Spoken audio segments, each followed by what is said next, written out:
Большая часть нашей жизни состоит из убеждений. Очень часто они не помогающие, но такие привычные, что мы считаем их как истину. Самые обыкновенные. Мир должен быть справедливым, ребенок должен хорошо учиться, а муж в семье обязательно должен зарабатывать, ну так же ж у всех. И тогда в связи с этим мы очень расстраиваемся.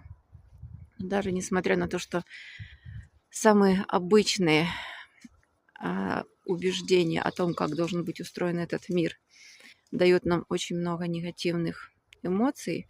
Помимо этого есть те убеждения, которые мы даже не отслеживаем.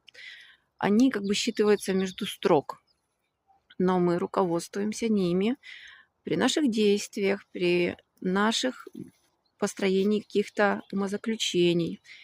И вот тут совсем получается такая скандальная ситуация. У нас возникает прям внутренний конфликт. Мы начинаем с чем-то бороться и что-то доказывать. Мне очень сейчас интересно поисследовать ваши убеждения и посмотреть, выгодно ли ними продолжать пользоваться, хочется ли их оставить или, возможно, заменить. И это абсолютно реально. В своем канале я сейчас провожу бесплатное консультирование.